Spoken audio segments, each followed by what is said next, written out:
समय पहले पुरियों के राजा इंद्रद्युम्न बड़े ही धर्मात्मा और विष्णु भक्त थे।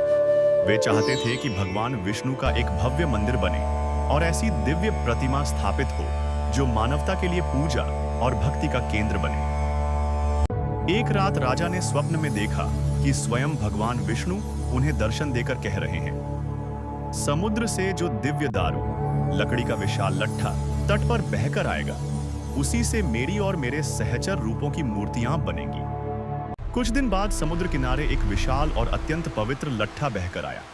इस लकड़ी से दिव्य आभा निकल रही थी। लोग समझ गए कि यही दारू ब्रह्म है। बड़े उत्सव के साथ उस लकड़ी को राजमहल लाया गया। राजा ने सोच विचार कर मूर्तियां गढ़वाने का निश्चय किया।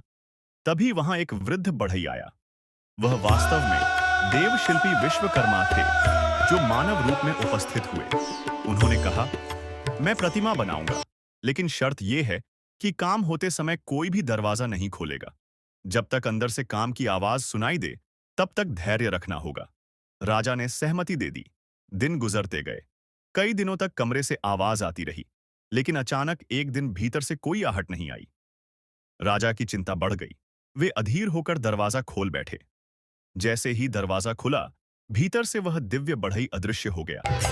वहां अधूरी मूर्तियां खड़ी थीं, लॉर्ड जगन्नाथ, बलराम और सुभद्रा, जिनके हाथ पांव अधूरे थे लेकिन दिव्य तेज से चमक रहे थे। राजा ने समझ लिया कि यही भगवान की लीला है।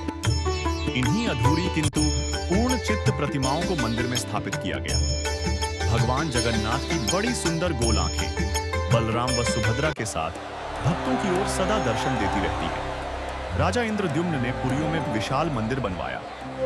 तब से जगन्नाथ, बलभद्र और सुभद्रा वहीं विराजमान हैं।